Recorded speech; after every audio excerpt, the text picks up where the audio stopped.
Amigos, muy buenas tardes. Alrededor de 25 muertes violentas se registraron en la zona 8, conformada por Guayaquil, Durán y San Borondón durante este fin de semana.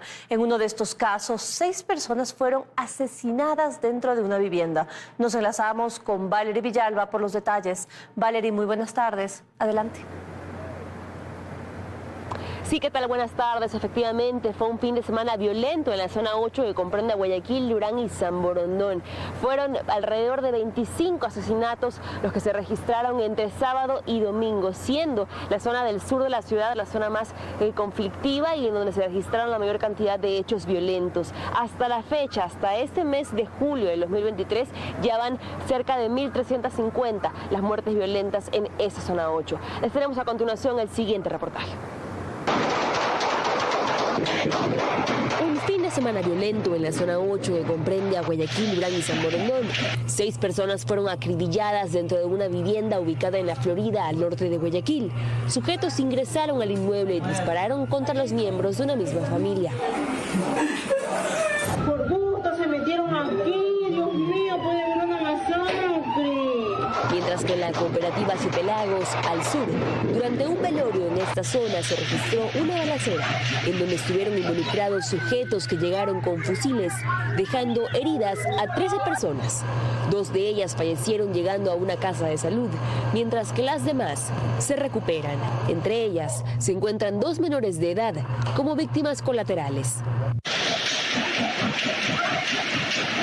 Por otro lado, en el sector del Cristo del Consuelo, 4 personas fueron asesinadas por hombres armados y en Vergeles, al norte, 2 más, bajo la modalidad de sicariato. Un video grabado por el autor material muestra el asesinato de un hombre en moto, registrado en el bloque 6 de Flor de Bastión. En el bloque 7, también de Flor de Bastión, en cambio, un hombre fue asesinado cuando se encontraba en el portal de su casa. Y en la Trinidad de Dios, al noroeste, autoridades dieron aviso de la aparición de una mujer en una zanja con claros signos de violencia. En la cooperativa Nuevo Rumbo, en la isla Trinitaria, en un parque a orillas del Estero Salado, 2 personas fueron asesinadas. El cantón Durán también fue escenario de otros hechos violentos. Un joven de 23 años fue asesinado en la cooperativa Los Helechos, dentro de una lavadora de autos, mientras que en la zona céntrica una persona fue acribillada y la tarde del sábado la policía encontró el cuerpo decapitado de un hombre, esto en la ciudadela Abel Gilbert.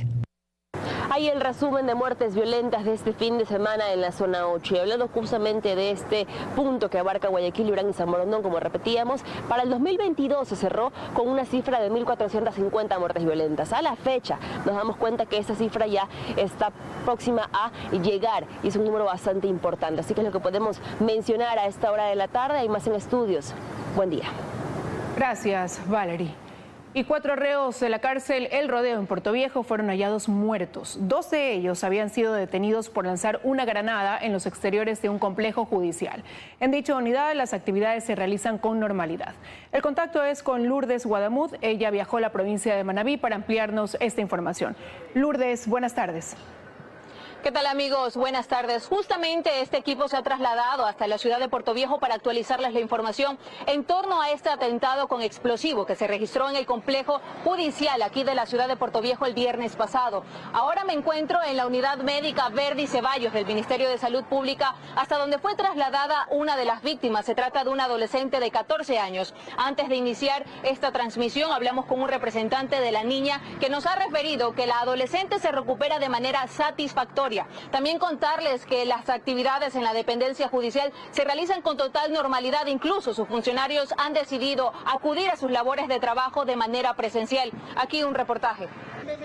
Pese al atentado con explosivos registrado en el Consejo de la Judicatura en Puerto Viejo, las actividades se realizan con normalidad e incluso de manera presencial en el complejo judicial. Esto pese a que las autoridades implementaron la modalidad de teletrabajo por 15 días como medida preventiva. Hoy por hoy hemos trasladado a todos los compañeros judiciales a a teletrabajo. Y algunos compañeros, el reporte que usted lo tiene, también lo tenía yo. Es más, me han llamado algunos señores jueces, señores secretarios. No, yo voy a hacer mi trabajo de manera presencial. En este hecho terrorista registrado la tarde del viernes pasado, 3 personas resultaron heridas. Una de ellas, una adolescente de 14 años de edad que se recupera satisfactoriamente. Los implicados en este hecho fueron trasladados hasta la cárcel El Rodeo luego de que un juez dictara prisión preventiva.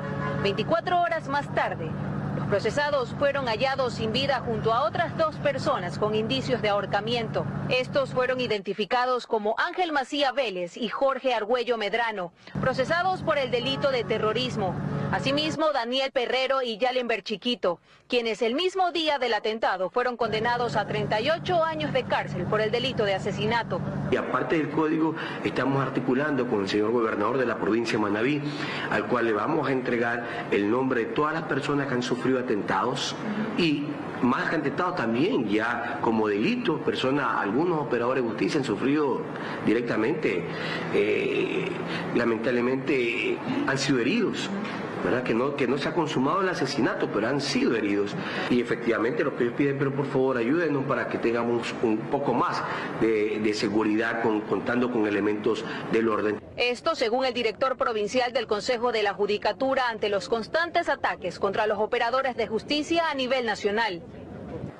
Como lo veíamos en el reportaje, estas 2 personas implicadas en este atentado contra el complejo judicial aquí de la ciudad de Portoviejo fueron encontradas sin vida en la cárcel El Rodeo. También contarles que la autoridad con la que hablamos en horas de la mañana nos ha referido que desde el Consejo de la Judicatura se trabaja en una hoja de ruta para garantizar la seguridad de los operadores de justicia. Es la información que tenemos a esta hora. Volvemos a estudios con más información. Buenas tardes. Gracias, Lourdes. Buenas tardes.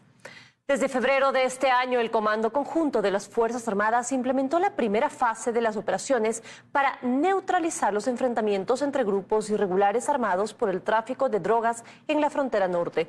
Daniela Valencia nos acompaña esta tarde con los principales resultados de estos primeros 4 meses de operativos. Daniela. ¿Qué tal, amigos? Así es, 106 armas de fuego se incautaron durante la primera fase de los operativos denominados como Espejo, acciones que se desarrollaron para fortalecer la vigilancia y el control de la frontera entre Ecuador y Colombia desde el 12 de febrero hasta el 15 de junio de este año. ¿Qué otros resultados se obtuvieron? Pues 747 municiones decomisadas, 2.060 explosivos, 5.400 kilogramos de sustancias sujetas a fiscalización, 66.700 galones de combustible y 24 embarcaciones. Además, se logró el desmantelamiento de 2 megalaboratorios de droga. 167 personas fueron aprehendidas. Ahora, ¿qué ocurrió del lado de Colombia? Allí se incautaron 31 armas, 21.800 municiones y 9 embarcaciones. Estas operaciones coordinadas se enmarcan en la hoja de ruta sobre seguridad planteada en un plan de protección de fronteras suscrito por ambos países el pasado 28 de diciembre. Ustedes tienen más información. Muchas gracias. Gracias a ti, Daniela. Y luego de 9 meses de su posesión como ministro del Interior y de haber recibido un intento de soborno, Juan Zapata asegura que el caso ya está en fiscalía. La revelación del ministro se da en el contexto de la adquisición de 50.000 chalecos para la policía. Él dice que la institución ahorró dinero. Públicamente. Cuando recién llegué de ministro me pusieron 2 millones por el proceso de chalecos, sin vergüenzas. Hay muchas... Lo dijo a Diario Expreso en esta entrevista. El ministro del Interior, Juan Zapata, desató así un polémico debate en torno a la adquisición de chalecos antibala para la Policía Nacional. Y si el intento de comprarlo con $2 millones se dio al inicio de su gestión. ¿Por qué lo cuenta ahora y no antes? ¿Por qué denuncia hoy y no antes? Se pregunta desde la Comisión Anticorrupción Germán Rodas. El hecho debió haber sido denunciado de manera inmediata. La persona que ingresó a esa oficina pública debe haberse registrado en la bitácora. No obstante, de una veintena de empresas que participaron en el concurso, ya se han presentado denuncias que cuestionan el proceso de compra. El ministro, sin embargo, ha centrado su respuesta en el supuesto ahorro. Y es que el presupuesto referencial era de $32 millones. La compra de chalecos se ejecutó por 25.7 millones. El ahorro habría sido de 6.3 millones. Es un proceso internacional avalado por embajadas, con empresas inmensas. Hemos hecho un ahorro de 6.3 millones. Yo ya vine posterior. La pregunta es quién puso la referencia de los 32 millones de dólares. Para ello hay una comisión técnica dentro del ministerio. Sin embargo, se presentaron una veintena de ofertas y analizamos al menos 3 de ellas. Una de la firma Arsenal Protección de México, de 25.4 millones de dólares. La oferta presentada por el consorcio que integra la empresa pública Santa Bárbara, que incluso ha denunciado supuestas irregularidades en el proceso, fue de 16.1 millones de dólares. Pero más lejana a la oferta ganadora y aún más al precio referencial es la presentada por la empresa Armor Best, de 10 millones de dólares. Hay que destacar que ninguna de estas ofertas habría cumplido con los parámetros técnicos de los chalecos y esta es una de las razones para haber sido descalificadas. No obstante, ¿de quién depende el precio referencial y, en consecuencia, el supuesto ahorro? Normalmente los precios referenciales están por encima del valor del mercado y nos venden la idea del ahorro. Lo digo desde el conocimiento básicamente de lo que ha ocurrido en otras actividades del sector público. Lo cierto es que tras 9 meses de la arriesgada propuesta al ministro, las polémicas declaraciones empujaron a Zapata a presentar una denuncia. El caso está ya en fiscalía.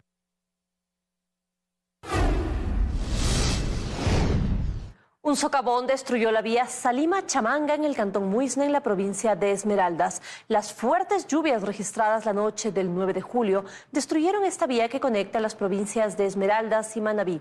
Actualmente, la Secretaría de Gestión de Riesgos coordina acciones con el Ministerio de Transportes y Obras Públicas para realizar trabajos urgentes en este sector. Un tramo de la carretera sur E15 Chamanga-Muisne de la provincia de Esmeraldas sufrió la destrucción de una alcantarilla y corte de la vía la madrugada de este lunes. La afectación sería entre la parroquia rural de Salima y El Limón. En videos difundidos por los habitantes se puede observar la enorme zanja que se abrió en la carretera. Esta carretera cuando la construyeron con esos tubos metálicos. No hicieron con ductos cajones. Las fuertes lluvias en el cantón Muisne serían la causa de este socavón que impide la circulación vehicular. La gente no podía hacer transbordo por el socavón y las alambradas de las fincas agrícolas. Hacia Pedernales y todo el trayecto de esta vía, de ahí acá, está hundiéndose en todas sus alcantarillas, están hundiendo. Incluso hay algunas que ya están comidas. Esto nos afecta a nosotros como productores de camarón y al mismo tiempo la gente que comercializa el camarón. Aquí se ve afectado. Aquí hay algunos camiones con camarón que cargaron en la madrugada y usted sabe, el camarón es algo que pierde calidad con el tiempo del día, peor el sol. Varios habitantes se arriesgaron a bajar cerca de donde se produjo la enorme zanja para continuar su travesía entre el lodo y el agua. Mientras tanto, todos los alumnos y docentes tuvieron dificultades para llegar a sus instituciones educativas. Además, se reportó la caída de una motocicleta en la zanja y la de un camión que quedó atrapado entre las grietas del asfalto, sin reportes de víctimas, mientras las autoridades de este cantón atienden la emergencia. A partir de las 10 de la noche hemos estado trabajando, ¿no? Activados, recibiendo todos los reportes de las comunidades, los caudales de río, de cómo está la intensidad de la lluvia, trabajando con la sala situacional. En el año 2016 también se produjo una rotura similar de la carretera que es parte de la Troncal del Pacífico y la ruta del Espondilus. En las próximas horas se iniciarán trabajos para habilitar esta vía que conecta a las provincias de Manabí y Esmeraldas. El ministro de Transporte asegura que el 50% de las vías del país está en buenas condiciones, el 30% en condiciones regulares y el 20% en mal estado. La autoridad destaca la intervención en 3 carreteras principales. Al menos un 20% de las vías del país no están en óptimas condiciones. Se asegura desde el Ministerio de Transporte. Entre las carreteras en mal estado se encuentra la Troncal Amazónica, vía que ya ha sido declarada como prioritaria para su reconstrucción. Lo que estamos haciendo es la contratación de una obra importantísima para el oriente ecuatoriano. La empresa constructora que gane este concurso se queda con la responsabilidad de mantener la vía por 4 años. Esto luego de que el Ministerio de Transporte anunciara un acuerdo con transportistas de Orellana y Sucumbíos, que días atrás mantuvieron bloqueada esta arteria del país. El paro se levantó en 48 horas. El pedido de la ciudadanía del Oriente es justo, porque la Troncal Amazónica está dañada. Otras de las vías que también serán intervenidas son la Riobamba, Lausí y la Payatanga, Cumandá, Bucay. También se acotó que durante esta semana se firmará con el gobierno provincial de la Azuay el mantenimiento vial de las siguientes carreteras. La cuenca Molleturo y el otro lado de la Girón Pasaje. Y por otro lado también con la prefectura del Oro el paso lateral de Pasaje para habilitar estas importantes vías. Y en cuanto a costo, el ministro de Transporte anunció que únicamente la obra de la troncal amazónica llegaría a los 30 millones de dólares.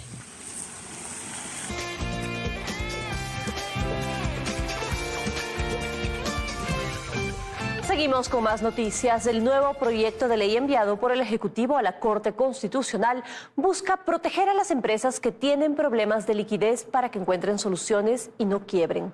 En Ecuador, al momento, hay más de 40.000 empresas en proceso de disolución.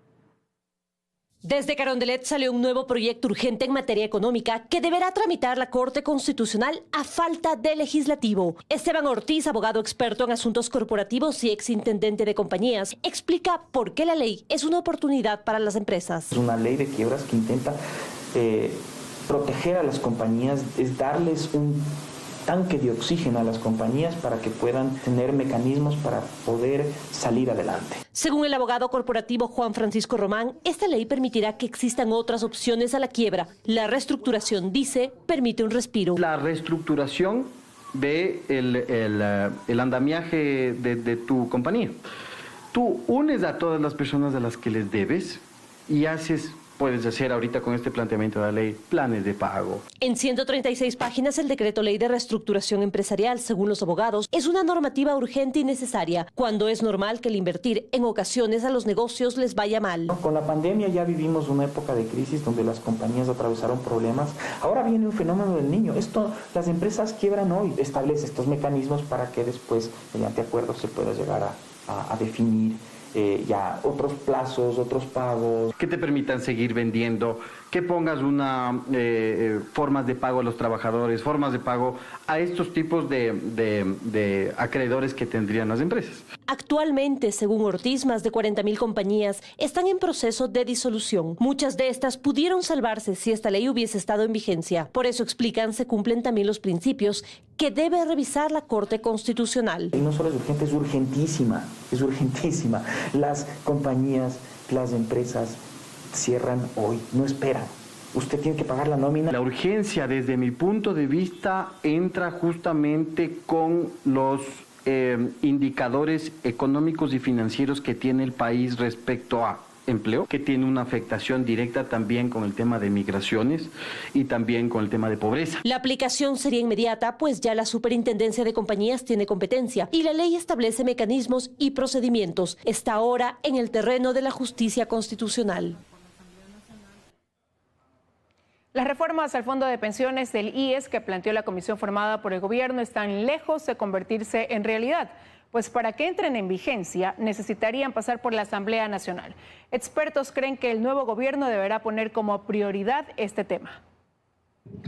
Que el Instituto Ecuatoriano de Seguridad Social necesita ser reformado es lo único en lo que todos los sectores están de acuerdo, pero son varias las propuestas. Las reformas al sistema de pensiones del IES planteadas por la comisión que formó el gobierno pusieron sobre la mesa nuevamente este debate, aunque expertos creen que las propuestas debían venir acompañadas ya de un proyecto de ley, pues cualquier reforma deberá pasar necesariamente por la nueva Asamblea Nacional. Henry Llanes, representante del Frente Nacional por un Nuevo IES, explica que su agrupación ya presentó a la Asamblea Nacional cesada un proyecto de ley que deberá seguirse tramitando en la nueva legislatura. Tiene un plazo de 180 días para aprobar un proyecto de ley que viene de la Iniciativa Popular Normativa. La Asamblea anterior tuvo ya en su conocimiento 62 días, lo que de la queda de la nueva Asamblea son 118 días. Indica además que habiendo un punto de partida, sería importante que se sigan sumando iniciativas para una verdadera reforma al IES. Sería histórico que por primera vez en el Ecuador se sienten a discutir un proyecto de ley de esta naturaleza, afiliados, jubilados, empleadores y el gobierno. El representante de los afiliados en el Consejo Directivo del IES, Richard Gómez, sostiene que todas las propuestas se deben poner sobre la mesa. Debe hacerse una propuesta, sí. Debe hacerse reforma, sí. pero debe haber un debate mucho más amplio. Este tema, sostienen, debe ser obligatoriamente tratado por los candidatos a la presidencia, aunque quien resulte ganador tendrá apenas 18 meses para ejecutar cualquier acción. Binomios que ni siquiera se preocupan o se ocuparon de analizar esta temática, pero más quedaría en verificar cuál es la postura de los binomios, al igual que verificar cuál es la postura y decisión de la próxima Asamblea Nacional. Necesitamos respuestas y sobre todo soluciones frente a la grave crisis que tiene el Fondo de Pensiones. Pero para eso, el gobierno que venga también tiene que decirle al país cómo va a hacer o cómo va a reconocer la deuda que bordea más de los 8.000 millones de dólares, cómo va a hacer por esos bonos del Estado que el BIES tiene invertido más de 10.000 millones. Recalcan que se necesita realizar un profundo diagnóstico sobre el seguro de salud. Como extemporánea y confusa calificó la pregunta sobre la explotación de petróleo en el Yasuní el gerente de Petroecuador.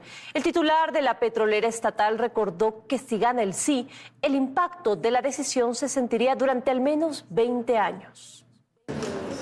En poco más de un mes, los ecuatorianos volvemos a las urnas y no solo deberemos escoger el binomio presidencial y 137 asambleístas, sino además decidir sobre el futuro del Yasuní.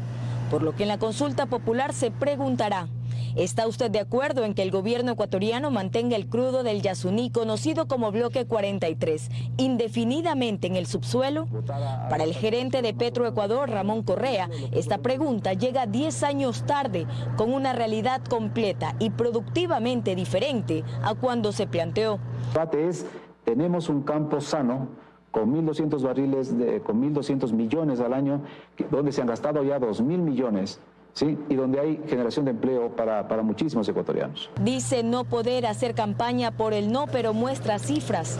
El impacto de ganar el sí en la consulta se sentiría en los próximos 20 años, con pérdidas que alcanzarían los 16.400 millones de dólares. Para el catedrático Roberto Paz, leí un déficit que obligaría al gobierno de turno a tomar acciones drásticas. No estamos en condiciones de reponer esos 1.200 millones de dólares que se dejarían de percibir. Correa señaló también que este campo es uno de los más jóvenes y el cuarto más importante que tiene el país. Desde 2016 se han extraído 133 millones de barriles de petróleo, generando cerca de 4.200 millones de dólares al Estado. Este ingreso que tenemos es aproximadamente 1.4 millones de bonos para la gente pobre. Es el 90% del presupuesto total de la policía, o es el 2% de incremento del IVA, o los subsidios, o simplemente se elimina el subsidio. El Yasuní es una de las zonas con mayor diversidad por metro cuadrado del planeta. En 2008, el gobierno de turno propuso a la comunidad internacional que entregase una ayuda económica para evitar la explotación del bloque ITT y mantener el petróleo bajo tierra. La propuesta no tuvo acogida y la explotación empezó.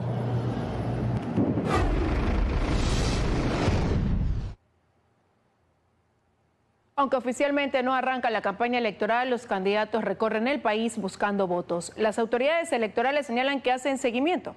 Andrea Samaniego, desde el Consejo Nacional Electoral, nos cuenta más. Hola, Andrea.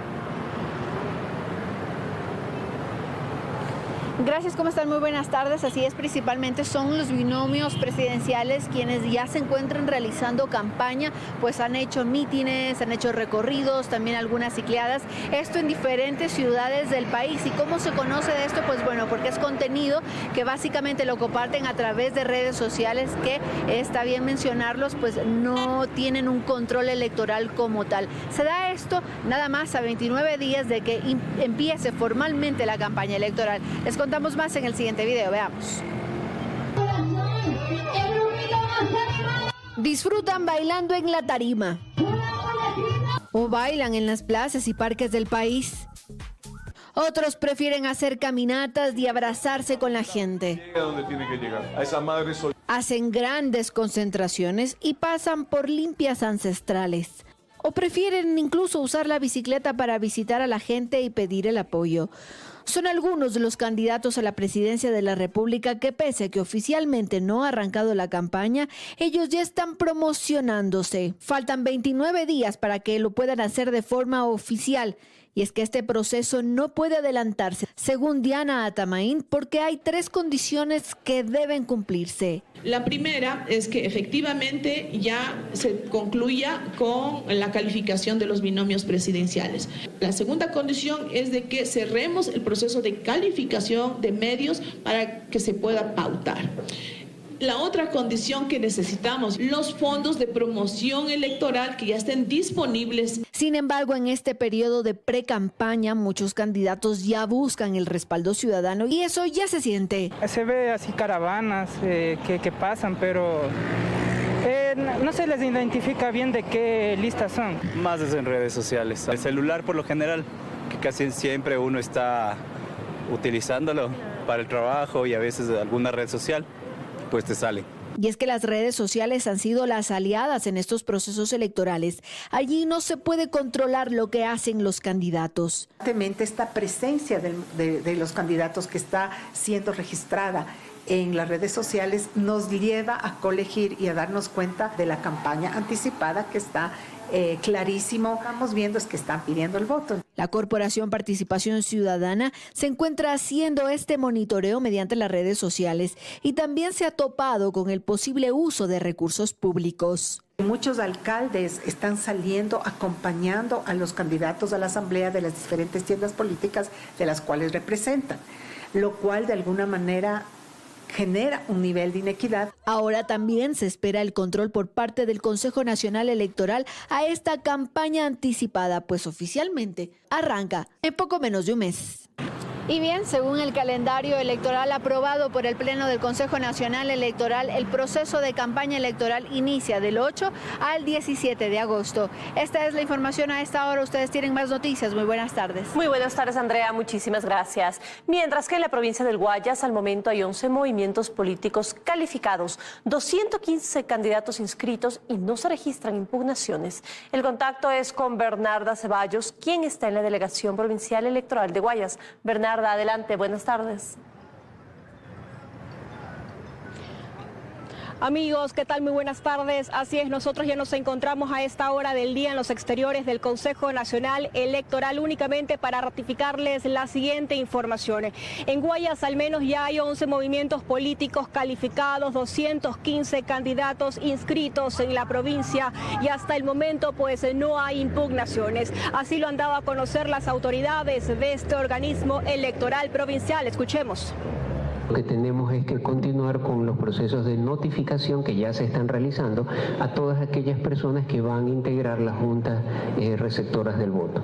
Ya se está cumpliendo con el proceso de notificación, se les está informando que deben de cumplir, están ya a puertas de los procesos de capacitación y estamos cumpliendo con los cronogramas respectivos que nos establece la ley y la reglamentación. Es importante destacar que en la provincia del Guayas existen 3.186.000 votantes, de igual forma 586 recintos electorales y más de 9.200 juntas receptoras del voto. Y en cuanto al calendario electoral, nosotros les informamos que actualmente se encuentra en el proceso de la notificación y también capacitación a los miembros de las juntas receptoras del voto. Toda esta información brindada, nosotros las estaremos ampliando en su noticiero estelar de las 20 horas. Regresamos a estudio. Excelente jornada. Más noticias. El presidente de la República, Guillermo Lasso, cumple agenda en Guayaquil.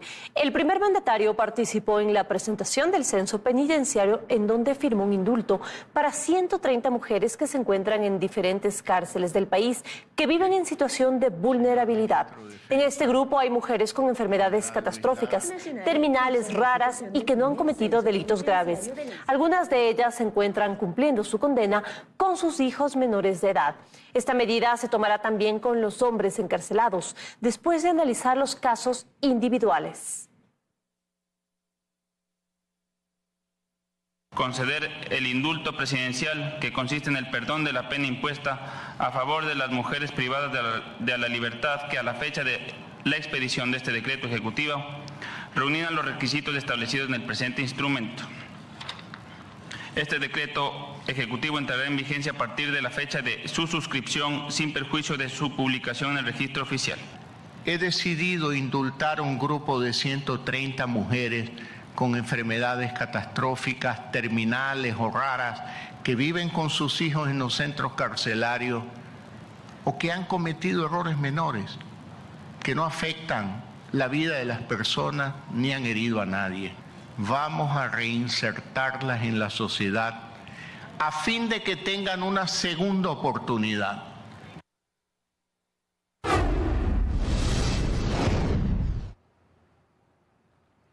Tras 6 meses de diferimientos, este lunes se reinstaló la audiencia preparatoria de juicio por presunto peculado en el caso del Instituto de Seguridad Social de la Policía Nacional. Karen Aro sigue la diligencia y nos amplía esta información desde el Complejo Judicial Norte. Hola, Karen. Hola, ¿cómo están en estudios, amigos televidentes en casa? Buenas tardes. En efecto, hace pocos minutos aquí en el Complejo Judicial Norte se reinstaló la audiencia preparatoria de juicio luego de 6 meses en el caso Ispol. En esta causa se investiga el presunto delito de peculado en contra de 10 personas por un perjuicio que supera los 216 millones de dólares a las arcas del Instituto de Seguridad Social de la Policía Nacional. Hoy se reinstaló finalmente y con el dictamen fiscal. El dictamen acusatorio ha dicho hasta el momento: nosotros estaremos pendientes, pero antes de que este proceso se dé, el director del ISPOL, Renato González, se refirió a todo lo que ha sido este proceso y sobre todo los intentos de dilatación del mismo. Escuchemos. Pero es que esto empezó hace más de 2 años y la audiencia como tal se instaló ya hace varios meses. Los recursos del ISPOL los entregaba en un contrato de recompra, es decir, tenía que volver el señor Chérez a recomprar estos supuestos bonos. Lastimosamente eso nunca ocurrió. El señor Chérez, afín a sus actividades, que ya todos lo conocemos como el mago, los hizo desaparecer y hasta el momento el ISPOL no ha recuperado un solo dólar en este tramo. Y bien, está previsto que hasta las 6 de la tarde se extienda este primer día de audiencia preparatoria de reinstalación de esta audiencia y se extienda por lo menos por los siguientes 5 días debido al contenido amplio del expediente fiscal. Es la información a esta hora. Continúan ustedes con más. Que tengan una buena tarde. Gracias. Y algunos alcaldes del país solicitaron al directorio de la Asociación de Municipalidades del Ecuador convocar elecciones internas para designar a sus nuevas autoridades debido a que ya se cumplió el tiempo de gestión. Las autoridades encargadas indicaron que luego de las elecciones solicitarán el trámite al Consejo Nacional Electoral para elegir al nuevo directorio de la Asociación de Municipalidades.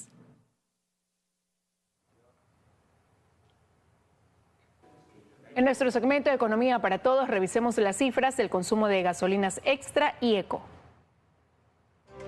Economía para Todos. Bienvenidos a un programa en el que vamos a ver cómo ha crecido el consumo de gasolina y de diésel en los últimos años.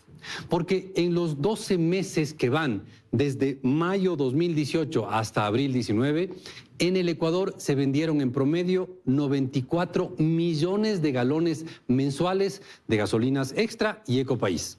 Mientras que en los últimos 12 meses, para los que tenemos información, se vendieron 100 millones de barriles mensuales de esas gasolinas.